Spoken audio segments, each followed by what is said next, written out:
সামরিক শক্তি ব্যবহারের বিরোধে ছিল জাপান, কিন্তু অনেক দিন ধরে দেশটি প্রতিবেশীদের কাছ থেকে অস্তিত্বের হুমকির কারণে তার প্রতিরক্ষা দর্শনে মৌলিক পরিবর্তন আনছে।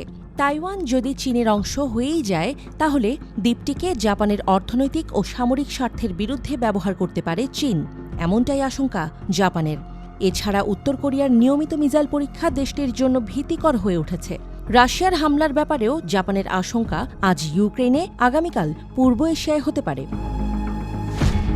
জাপানের ৯০%-এরও বেশি মানুষ মনে করে তাদেরও সামরিকভাবে প্রস্তুত থাকা উচিত। প্রয়োজনে সংবিধান সংশোধন করতে হবে।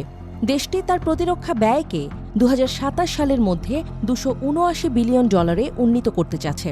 যুক্তরাষ্ট্রের টমাহক ল্যান্ড অ্যাটাক মিসাইলের সমমানের ক্ষেপণাস্ত্র বানানোর চেষ্টা চালাচ্ছে দেশটি।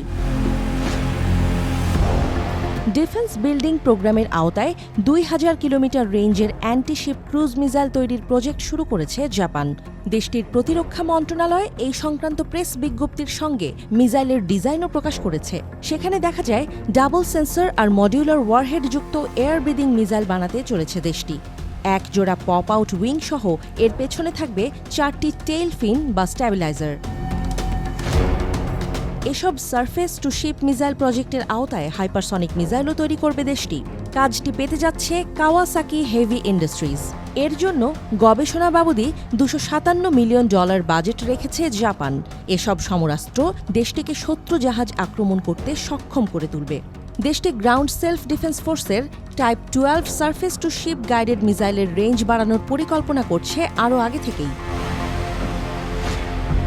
গত মার্চে প্রদর্শিত কাওয়াসাকি হেভি ইন্ডাস্ট্রিজের তৈরি long range island defence antiship মিসাইলটি highly manoeuvrable. Warship, aircraft, land based launcher, এমনকি সাবমেরিন থেকেও ওই মিসাইল দিয়ে আক্রমণ চালানো সম্ভব হবে। মিসাইলে ব্যবহারের জন্য কাওয়াসাকির নতুন KJ-300 ইঞ্জিন প্রস্তুত হলে তা মিসাইলটিতে যুক্ত করা হবে। কোম্পানিটির মিসাইলগুলোতে ক্রুজ ফেজের জন্য থাকবে ইনার্শিয়াল নেভিগেশন সিস্টেম আর জিপিএস, এবং টার্মিনাল গাইডেন্সের জন্য থাকবে ইনফ্রারেড অথবা রেডিও ফ্রিকোয়েন্সি সিকার। ১.৫ লাখ সদস্যের সেনাবাহিনী আছে জাপানের। এই বাহিনীর হাতে ১০০৪টি ট্যাঙ্ক আছে, সেলফ প্রপেলড আর্টিলারি আছে ২৩৮টি, আরও আছে ৪৮০টি টোয়ার্ড আর্টিলারি আর ৯৯টি MLRS রকেট আর্টিলারি। দেশটির বিমান বাহিনীতে আছে ৫০,০০০ সদস্য। তাদের জন্য আছে ২১৭টি ফাইটার প্লেন, ৪২৫টি প্রশিক্ষণ বিমান, ৫৮টি কার্গো বিমান, ৮টি ট্যাঙ্কার ফ্লিট, ৫৬৬টি হেলিকপ্টার এবং ১১৯টি অ্যাটাক হেলিকপ্টারও আছে জাপানের।